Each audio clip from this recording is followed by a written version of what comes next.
Be here, I'm Molly Line. The president's first stop is in Poland, where he'll address Eastern European leaders before meeting with leaders of the world's largest economies at the G20 summit in Hamburg, Germany. As North Korea launched what the Pentagon now confirms was an intercontinental ballistic missile.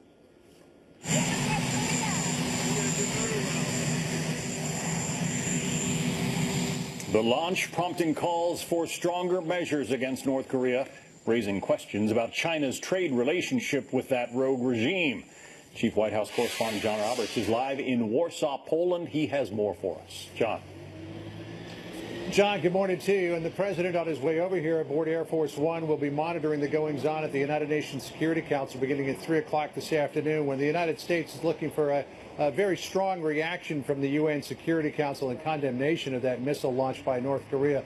Not clear at this point how much the United States can expect from Permanent Security Council members China and Russia, who have a very different view of North Korea than the United States does. But the president, before leaving for Warsaw, Poland, laying down a couple of markers ahead of the G20, which takes place in Hamburg beginning on Friday, particularly on trade and North Korea, singling out China in a tweet saying, quote, "Trade between China and North Korea grew at almost 40% in the first quarter. So much for China working with us, but we had to try." It's going to make for an interesting meeting between President Trump and the Chinese President Xi Jinping. The two of them are expected to meet on the sidelines of the Hamburg summit probably on Friday. On trade, the president taking aim at a number of countries with this tweet saying, quote, "The United States has made some of the worst trade deals in world history. Why should we continue these deals with countries that do not help us?"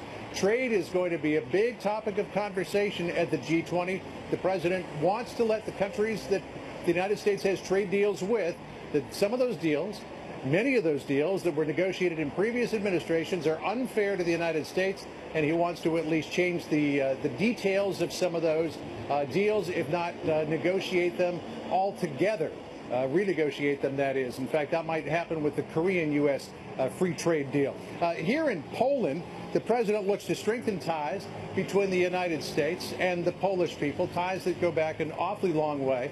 He has got a lot in common with Andrzej Duda, who is the new president of Poland. The two of them share a lot of the same political ideology. The president's going to praise Poland for upping the ante in terms of contributions to NATO. Poland has announced it wants to commit 2.5% of its GDP to the NATO alliance and to its military. That's a lot more than a lot of countries like even Canada, Germany, and Italy. The president also likes the way that President Duda is somewhat critical of the politically correct liberalism of many of the countries of Western Europe. The president gets a chance to talk with the people of Poland directly tomorrow when he'll give a big speech at Krasinski Square.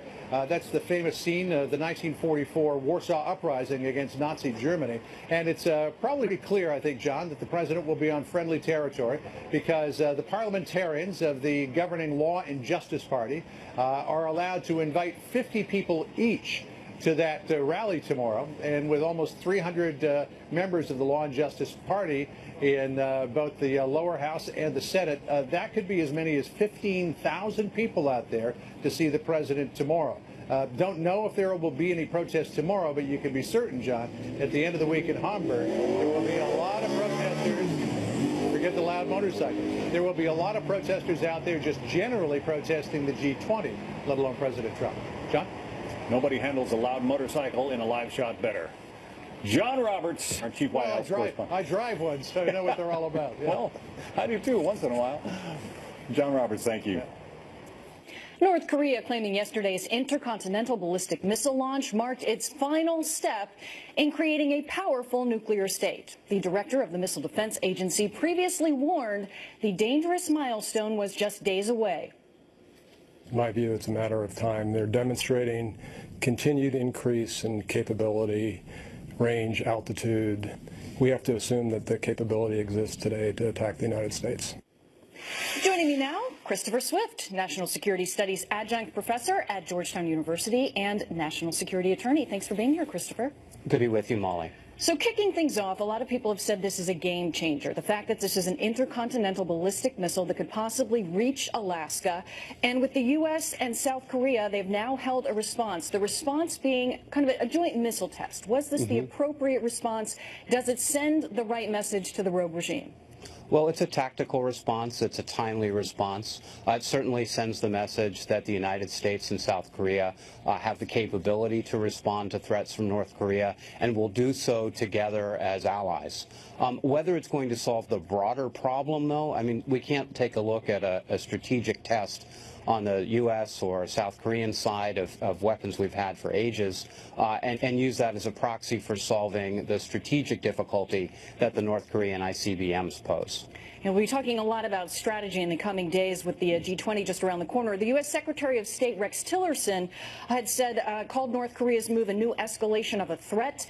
They warned that any nation that provided economic or military benefits to the North or failed to fully implement the UN Security Council's resolutions were aiding or abetting a dangerous regime. What does that mean for our relationship with China? President Trump has put a lot of pressure on China since he took office to work with this problem, to help solve the North Korea problem. Sure. Well, it's a pretty important question, Molly. I mean, look, the Chinese nominally have an interest or theoretically have an interest in a stable Korean peninsula.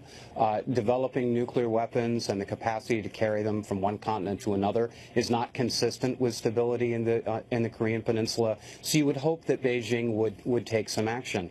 But Beijing has some local considerations that they also take into account, one of them being the possibility that the North Korean government fails and they have the influx of millions of North Korean refugees into Chinese territory. One of the important things to note here in terms of President Trump's statements on trade this morning and Secretary Tillerson's statements about aiding and abetting the North Korean regime is really to look at the nature of the trade that's going on. If China's providing food because the North Korean economy is a basket case and can't feed its own people, that's one thing. But if they're continuing to provide technology and materials and know-how that would allow the North Koreans to build more ICBMs or improve their nuclear weapons program, then that's a very serious situation indeed and probably something that requires heavier sanctions. And certainly we'll be watching the president's meeting with the president of China upcoming, President Xi. They had that warm meeting in Mar-a-Lago. We'll see if the same happens at the G20 this time. The U.S. and South Korea and Japan also responding to this provocation collectively by requesting an emergency session at the UN Security Council that's scheduled for a meeting later on today. How important are these diplomatic relationships, and will they be effective? Can something be done through that, in that way? Well, certainly we expect the UN Security Council on some level to condemn yesterday's test launch. Look, international law defines an intercontinental ballistic missile as any missile that can go over 3,400 miles. The missile that was tested yesterday can go 4,100. That brings Russia and China well within the range of this particular missile, in addition to some of the outlying U.S. possessions. So generally speaking, there's an interest in condemning North Korea. The question is really the substance behind that rhetoric. And one of the difficulties we've had the last 6 decades with North Korea is that we tend to take a very strong approach on rhetoric. We don't seem to have any options in terms of economic or political influence within the country. And it's hard to know exactly what the UN Security Council will ultimately be able to do. For a lot of countries in the international community, they've made the calculation that it is less expensive to manage the North Korea problem than it is to solve it. There are so many conflicting interests. Christopher Swift, thank you for your insight. Good to be with you. The fight to retake Mosul from ISIS could now be in its final days. A senior Iraqi commander saying ISIS now controls only a small piece of territory in the old city. Senior Foreign Affairs correspondent Greg Palcott reports from our London newsroom. Greg. John, we have been covering this story for something like 3 years. It appears to be near an end, but it's not over yet, and the place, Mosul, remains a very dangerous place. Officials on the ground say that ISIS, so-called Islamic State fighters, now control something like just 600 square yards of territory in the old city of Mosul. They are doing clashes with Iraqi forces, special forces backed with U.S. and coalition help. There are something like 300, it is estimated, ISIS fighters in that small enclave, but they are apparently fighting to the finish. Last night in Baghdad, Iraq's Prime Minister al-Abadi declaring victory over ISIS there. Again, this battle has been going on for something like 8 months. An official on the ground said perhaps tomorrow is the real victory, but again, the skirmishing continues. ISIS, according to officials there, launching waves and waves of suicide bombers in the last couple of days, including women suicide bombers, as the casualties mount, along with the deaths, the injuries said to be just the worst of this long battle. Finally, yeah, civilians are still trapped in this small area, too. It's believed thousands are still there. Every time a block or even a building gets liberated, it is witnessed that the civilians flee to the safety of the security forces. The city overall is an absolute wreck. If you've seen these overall shots, these aerial shots, it is just empty of people and empty of resources, electricity, water, whatever. It's going to take a while to bring this place back from the horrendous terrorists. Back to you, John. Greg Palcott, live from London. Thank you, Greg.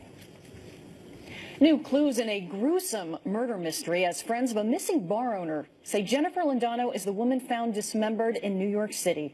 What investigators are saying about the case.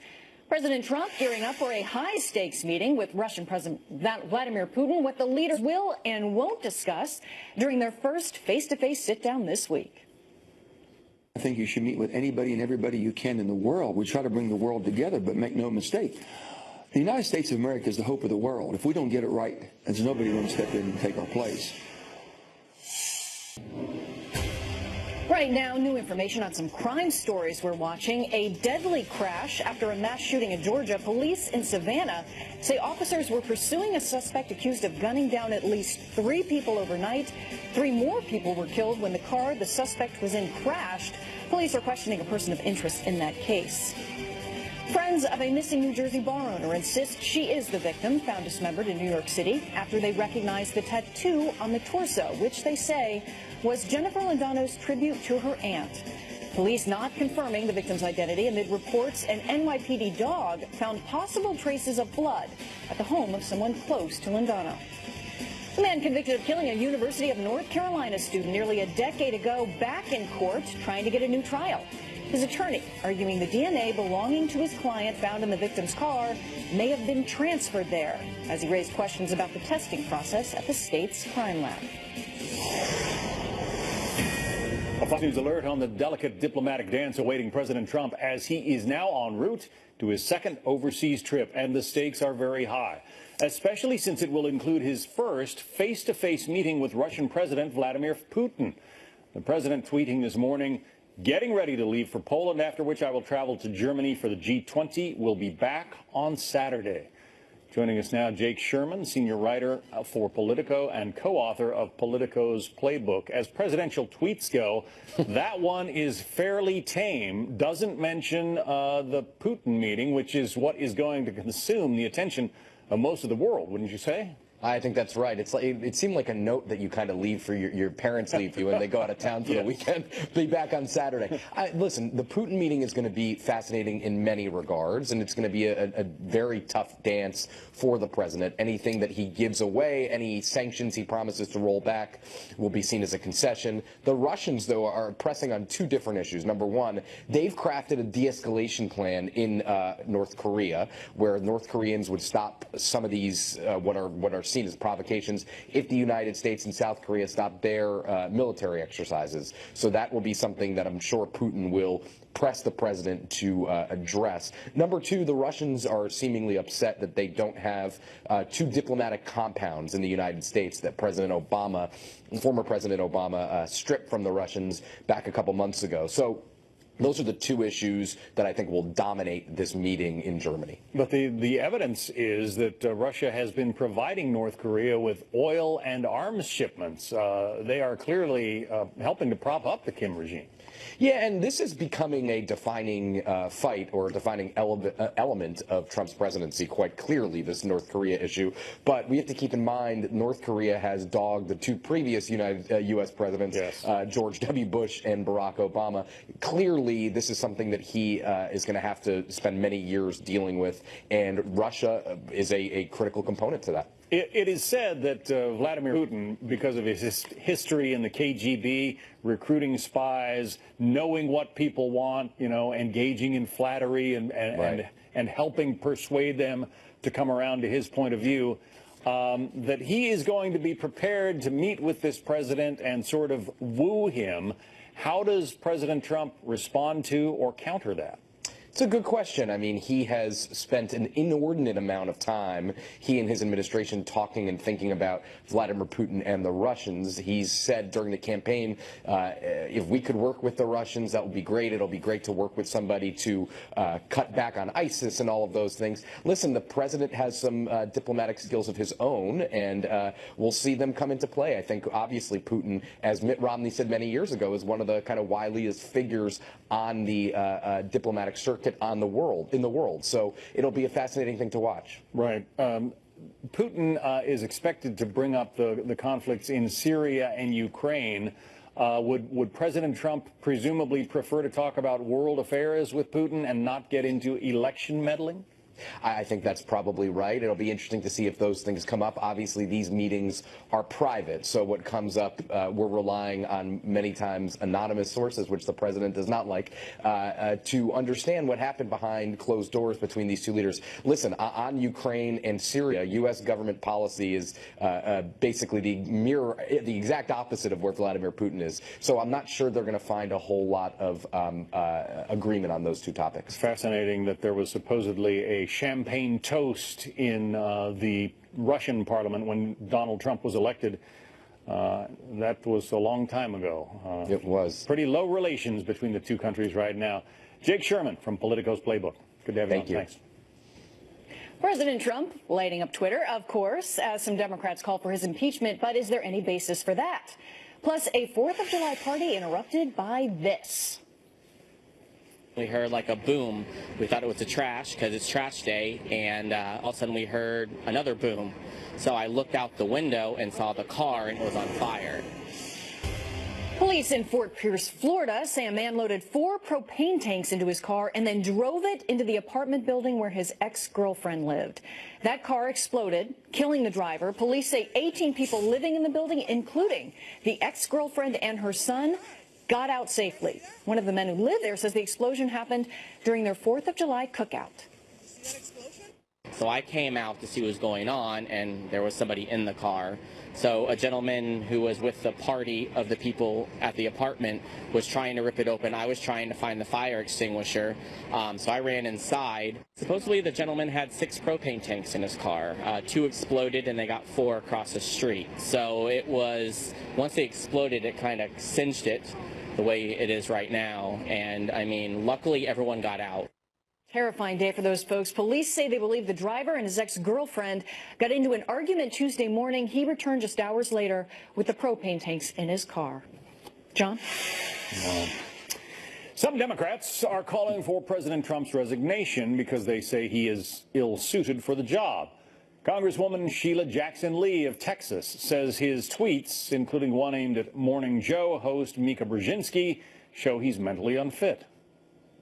This president, as I said, has refused to acknowledge the Russian collusion and the idea of the Russian involvement in the election. Yes, this is being investigated. This individual has fired the director of the FBI and indicated that he did so because he wanted to stop the Russian investigation.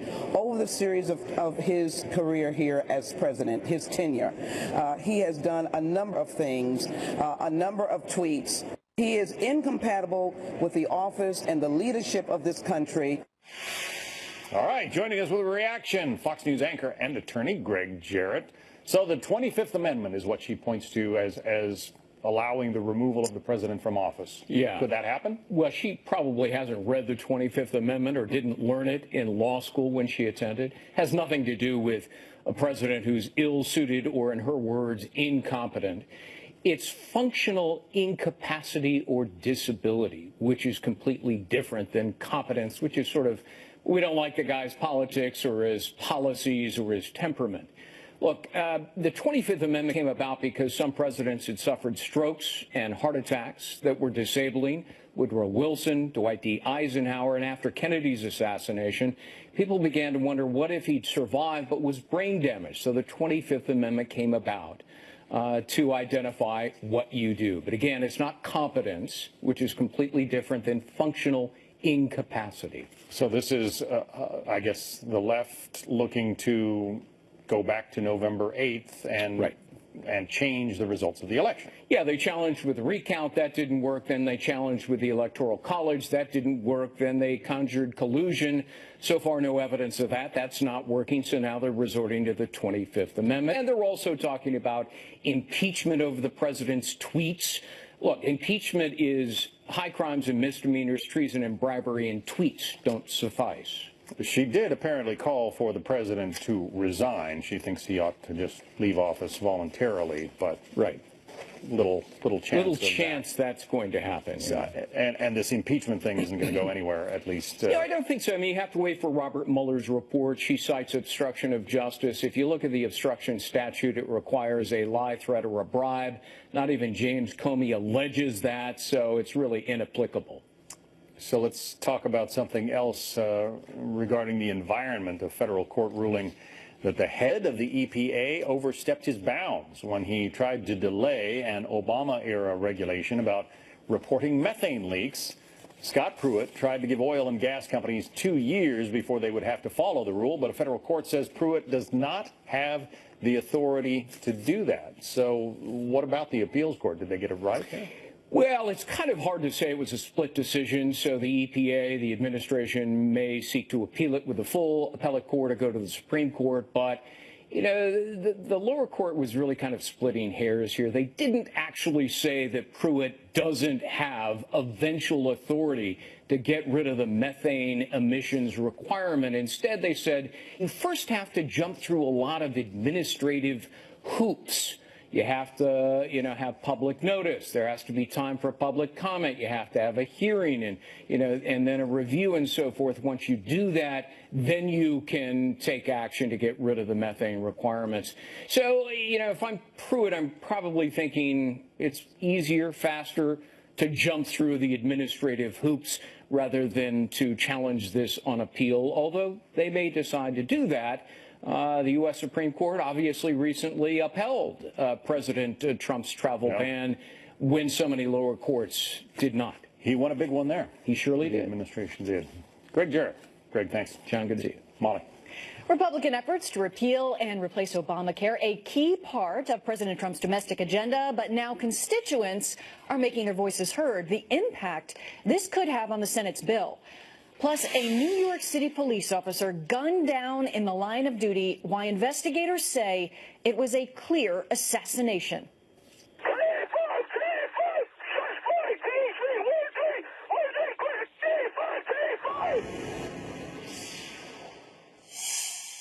Do you know which investment could be?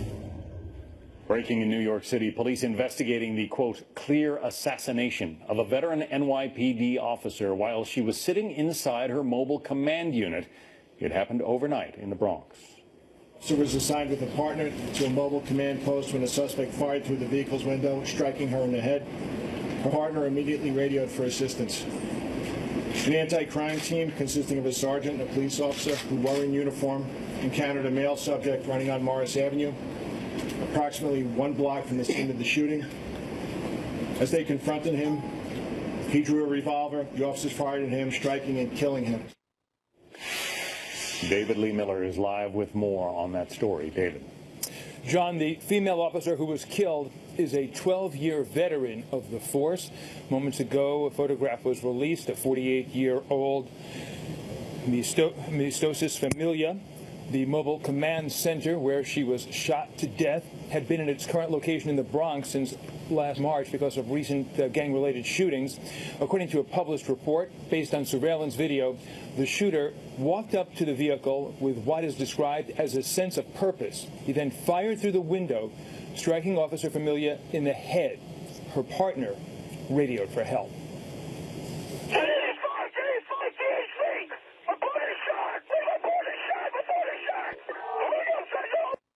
Within minutes, other officers arrived about 1 block away from the shooting. They then spotted the gunman. He is identified as 34-year-old Alexander Bonds. According to authorities, he went by multiple aliases. He had a number of criminal convictions, including robbery. And this morning, when confronted by officers, he drew a silver revolver. And that's when Bonds was shot and killed by police. During the fray, a bystander was shot in the stomach and is now reported in stable condition. It is not clear who caused that injury. According to initial reports, there is nothing to indicate that the Bonds or Officer Familia knew one another. Police have said nothing about a possible motive. Based on what we know right now, it is clear this was an unprovoked attack on police officers who are assigned to keep the people of this great city safe. New York Congressman Peter King calling what happened, quoting now, another vicious assassination of a dedicated cop. And New York's Governor Andrew Cuomo calling the deadly attack a devastating reminder of the risks these brave men and women face each day. Officer Familia leaves behind 3 children. John. What a sad story. David Lee Miller. David, thank you.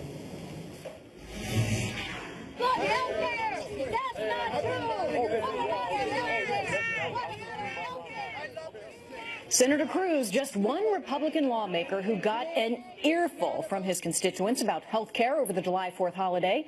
So how will the protests affect the Senate's effort to repeal and replace Obamacare? Joining us now, Simon Rosenberg, president and founder of NDN and a former campaign advisor to President Clinton, and Lawrence Jones, Blaze TV radio host of The Lawrence Jones Show and a conservative commentator. Thank you for being here. It's good to be here. Thanks for having me. To kick things off, the Republicans had promised action on health care, possibly before July 4th. They wanted to see something get done. It didn't get done. Really, they've been promising action on the overall issue for years. So is it any wonder that they're getting a lot of heat right now? Lawrence? Well, Republicans back in 2010 all the way to 2016 promised during the Tea Party movement for a complete repeal. I think legislators, establishment members, put this whole replace thing. So I think when you have people frustrated, particularly in places like my hometown, Dallas, Texas, they're protesting against legislators not doing what they said they were going to do. I think they're just expanding more government with this whole replace bill, and it's just going to be an establishment bill. Simon, your thoughts on that? Yeah, they're going home. They're getting a little bit of flack, really, from both sides of the aisle. Well, it's because the ACA made our healthcare system better, and people don't want the improvements that they've seen taken away. Tens of millions of people have insurance that didn't have it before. Tens of millions of people don't have to worry about pre-existing conditions and lifetime caps. These are serious improvements. There are things that we still have to fix. I'm gonna finish talking now, right? Is that there are things that we have to do to make it better, but you know, this is the ACA now is at about a 55% approval rating, 20 points higher than Donald Trump, and 40 points higher than the Republican alternative. So yeah, there's blowback, and the Republicans should expect there to continue to be blowback because the plan they put forward is not better than the system that we have in place. Simon, y'all lost because of Obamacare. I know you guys are going to have different ideas about where health care should go from here, but when we talk about the constituents, and they're essentially trying to get attention here, the Washington Post had a pretty interesting breakdown. They said of just 4 of the Senate's 52 Republicans announced appearances over the July 4th parades, and just 3 said they would be holding town hall meetings. So as Republicans are going back to their communities, do they have a responsibility to take the heat right now, Lawrence? Well, they're elected officials, so they should take the heat. But I think the problem is they haven't explained the bill. I think when you look at it, it's still better than Obamacare when you get rid of the expansion of Medicaid, when you talk about getting rid of the mandates, when you talk about the 30-hour rule is no longer going to be in existence, and it affected a lot of employers because most people had to go and get 2 part-time jobs. So there's some good things in the bill. But I think what American people want to see is a complete repeal. Simon can be delusional all he wants, but it's a fact that Democrats lost this past election and 2010 and 2012 because of Obamacare, and that's something that they have to be honest about. Well, Simon, Democrats aren't really on board here. They're not participating greatly in the process, and there seems to be a big battle over semantics. Democrats keep saying, you know, we want to retool it, rework it, and then Republicans say we need to repeal, we need to replace. I mean, is the semantics part of the problem, that everybody kind of wants to take credit, they want to see things done their way, and that the thought should really be on what's best for the American people, Simon? I think that's a great question, and I think, look, there's a big disagreement here, right? Democrats will never support something that takes away health care from tens of millions of people to give tax cuts to very wealthy people. There are people watching this show who are going to lose their insurance in order to give Donald Trump a tax cut. We don't think that's right. They're losing we're never going to support it. And so what we will support is a bipartisan effort to try to make the current system better.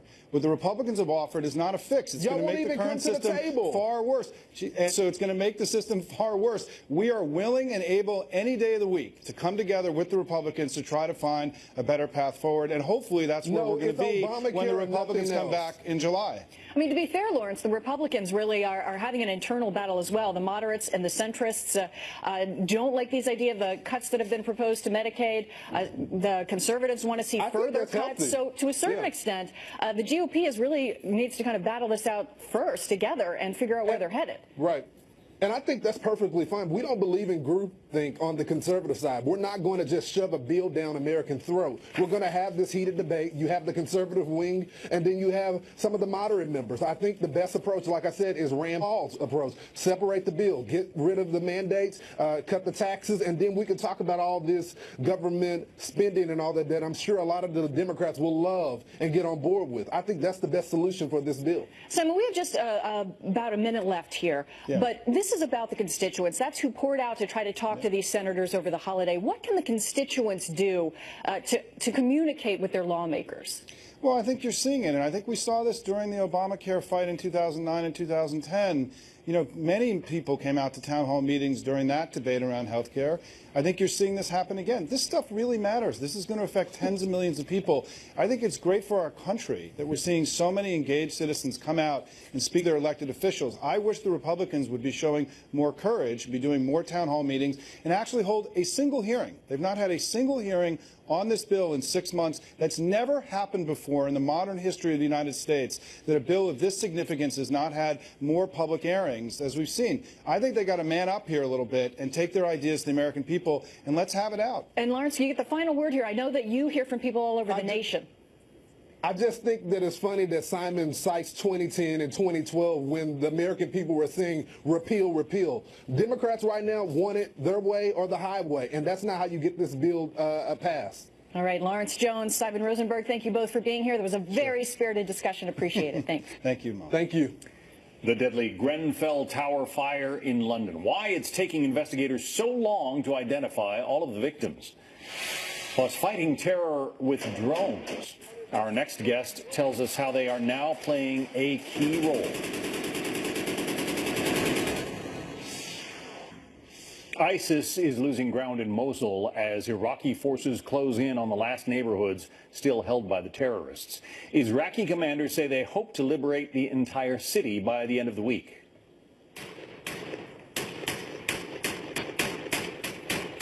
This war on terror, especially the thugs of ISIS, being conducted in large part by drones. They have played a key and growing role in hunting down our most dangerous enemies. Our next guest was a member of one of the elite special forces teams piloting those drones. Brett Velikovich is a former Delta intelligence analyst and author of the new book, Drone Warrior. Brett, it's good to have you on. Good to be with you. You have had some incredible experiences hunting these people from the air. It's got to be a difficult and all-consuming kind of job. It absolutely is. I mean, information is power, and that's what drones bring us. You know, think about all the things you do all day long that you might not hope anybody's watching. And when it comes to drones, we're watching. And so drones give us this ability, unlike any wars that we've fought for centuries, to know so much about our enemy. It's no longer just a little gray helmet in a trench. Now we have all kinds of information that allow us to make decisions and still decide, yes, this person today needs to die. But you had, at one point, you had Abu Bakr al-Baghdadi, the head of ISIS, essentially in your sights, and the higher-ups in Washington said no? Well, this was a team that was out there, and you got to remember that, Abu Bakr al-Baghdadi, he was not the original leader of the Islamic State, and he was actually one of the reasons that the original leaders met their demise by coalition forces in 2010. But when he took over the ranks, U.S. troops were pulling out of Iraq, and so the rules of warfare had changed. So the team that was actually out there hunting them had fallen under a different set of rules and guidelines for utilizing drones. And what was supposed to be a raid that would have taken place that same night ended up taking 2 weeks to actually happen. So you didn't get him. You perhaps could have. The Russians say they got him earlier in June, but the evidence on that is mixed. Yeah, I don't believe it. I mean, I think the U.S. government would have known for sure if Baghdadi was dead. They've got so much information. They're going after these guys every single day. We've got brave men and women that are fighting these guys in the streets and that are hunting these guys down. And let me be clear. I mean, this should serve as a message to just about anyone that's even thinking about joining the ranks of ISIS, that if you go over there, coalition forces are either going to kill you or ISIS will. And if you even think for 1 second that you could hurt American soldiers, that you can kill innocent Iraqi civilians, well, you better get ready for a life on the run, because American forces, don't forget, they're going to come after you and they're going to find you one of these days. And so right now that's taking place every single day in Iraq. We've got an incredible group of men and women that are fighting these guys and that are protecting the American people. You and your team had an incredible record. What, taking out 14 of the 20 most wanted terrorists in Iraq? Yeah, at one point, I mean, that goes to show how fast we are. We have to be as fast as the enemy. They're not taking the weekends off, so we need to be mobile and we need to move with them, and that requires our teams to be able to operate at a different level. And so in this case, that was our job. The American people, the American government asked us to hunt terrorists down, hunt down these leaders in these groups, and we needed to do it as fast as possible because we wanted to stop another attack either on innocent civilians or on American soldiers. But I know the responsibility and maybe the pressure can get to you, and you get into this in the book. I mean, you've got life and death power right there in your trigger finger, and you're watching all of this, through a television camera via drone. Yeah, of course it is. And the men and women that are behind these operations every single day, it's hard for them to disconnect because they know the incredible power that they have and how important it is to stop another attack. And that, if your team does not get this guy, that he lives another day to hurt Americans and even come potentially here on our soil and get us. And so it's hard to disconnect from that. Of course, you always want to go after the enemy. And even when we would come back home, I would be 50, 60 pounds lighter. My face would be ghostly white. People wouldn't recognize me because of the stress involved in going after these targets. It is an incredible read. Drone Warrior, the author, Brett Velikovich. Thanks for sharing your story. Thank you for your service. Thank you again. British police recovering more human remains from the charred wreckage of London's Grenfell Tower. But investigators say months of grim work is needed before the final death toll is known. And how do you define made in the USA? That's under debate by many manufacturers. Why Congress is getting involved. Next. If a product says made in the USA, it should be genuinely made in the USA. On North Korea as he heads to his first G20 summit. But there are big questions about how much the U.S. can do if China refuses to help. And nearly 24 Democratic lawmakers are floating a plan to remove President Trump from office. But one high-profile liberal says pushing that idea is bad for the party and bad for the country. All that plus our hashtag one lucky guy outnumbered top of the hour.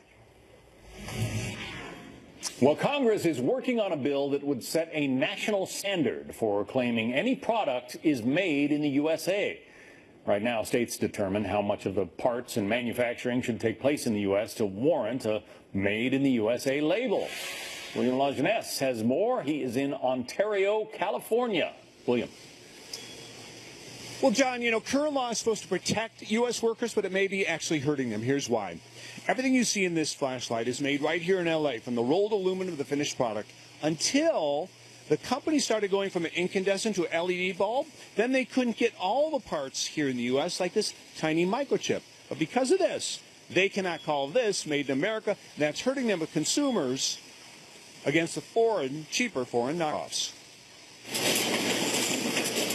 It's born here and it's died here, just like me.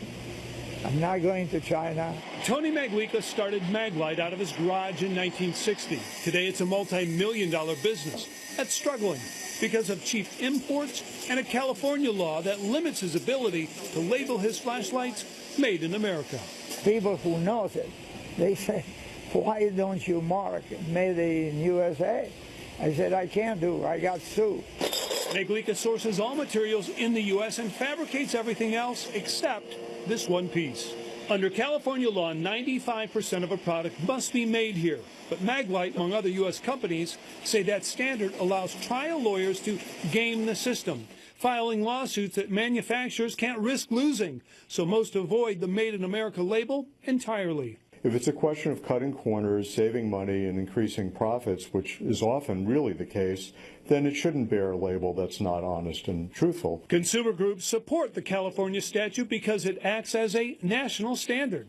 If a product says made in the USA, it should be genuinely made in the USA. Maglica agrees, provided there's some flexibility. Right now, the people looking at my product, they said, well, it's made in China like everything else. But American workers will make more in a day than a Chinese or Mexican worker will make in a week. That's why they need the national standard, a content standard, to allow them to charge a little bit more for something like this that consumers will pay more. Back to you. William Lajeunesse, thank you. And we're right back in a moment. Numbered starts right now.